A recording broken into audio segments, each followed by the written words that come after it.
selamat datang lagi di sesi kita, di mana kita akan kupas tuntas satu profil menarik. Kali ini kita fokus ke bab 57 dari buku Inspired, yaitu tentang Kate Arnold dari Netflix. Kita mau lihat nih gimana sih tekanan bisnis yang berat banget di awal Netflix itu, malah jadi pemicu inovasi teknologi kunci mereka. Coba deh Anda bayangkan ya, Netflix di masa-masa awal, bisnis sewa DVD-nya mulai, agak seret gitu.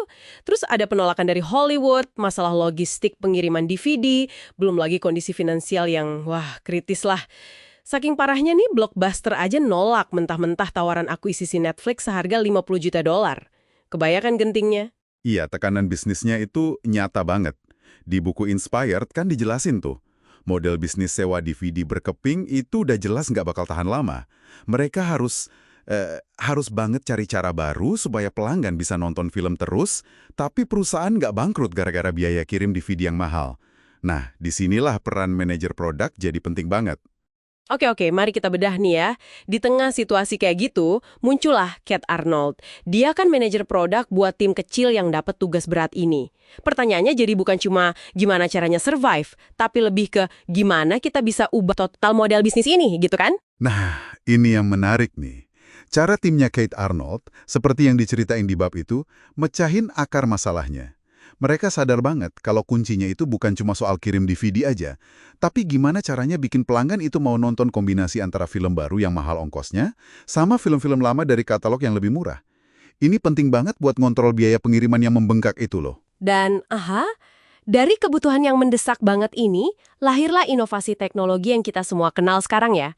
Ini bukan cuma fitur tambahan iseng gitu, tapi bener-bener solusi inti. Kita ngomongin soal sistem queue atau antrian tontonan itu. Betul. Terus sistem rating atau peringkat film. Dan yang paling fenomenal ya jelas recommendation engine atau mesin rekomendasinya Netflix itu. Persis. Dan penting nih dipahami gimana teknologi ini nyelesain masalah bisnis tadi. Sistem antrian misalnya. Bantu pelanggan ngerencanain tontonan, jadi ekspektasi pengiriman juga lebih ke manage. Sistem rating ngasih data penting banget. Terus, mesin rekomendasi pakai data itu buat secara pinter nyodorin film-film lama yang mungkin Anda suka. Jadi seimbang tuh antara film baru yang mahal sama film lama yang lebih murah buat Netflix. Ini jadi tulang punggung model langganan mereka. Nah, peran Kate Arnold di sini, kalau menurut Inspired, itu krusial banget. Meskipun dia sendiri selalu bilang ini kerja tim dan visi pendiri. Tapi kemampuannya sebagai manajer produk itu loh, maksudnya kemampuan dia menjembatani antara kebutuhan bisnis yang rumit banget dengan solusi teknologi yang bisa dikerjain timnya, itu kuncinya. Iya, betul. Dia nggak cuma minta bikinin fitur ini dong, tapi bantu mendefinisikan masalahnya sampai solusi teknologinya jadi jelas gitu.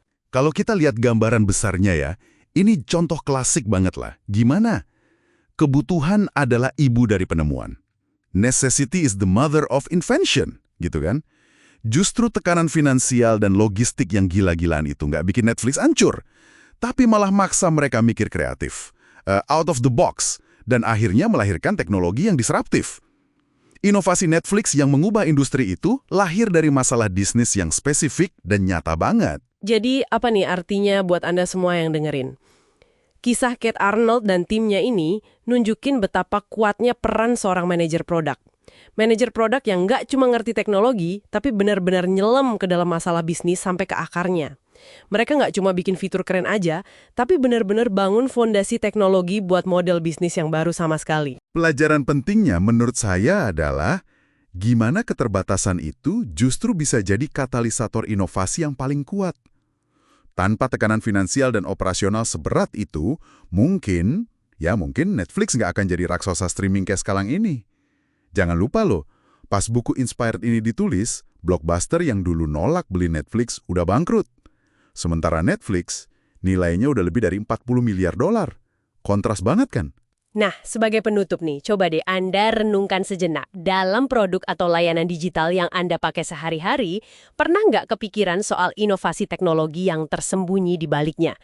Inovasi yang mungkin lahir bukan karena iseng pengen keren, tapi karena tuntutan bisnis yang spesifik banget, yang kita sebagai pengguna mungkin nggak pernah sadar. Apa ya yang bisa kita pelajari dari cara mereka mecahin masalah-masalah itu? Menarik untuk dipikirkan. Sampai jumpa di pembahasan kita berikutnya.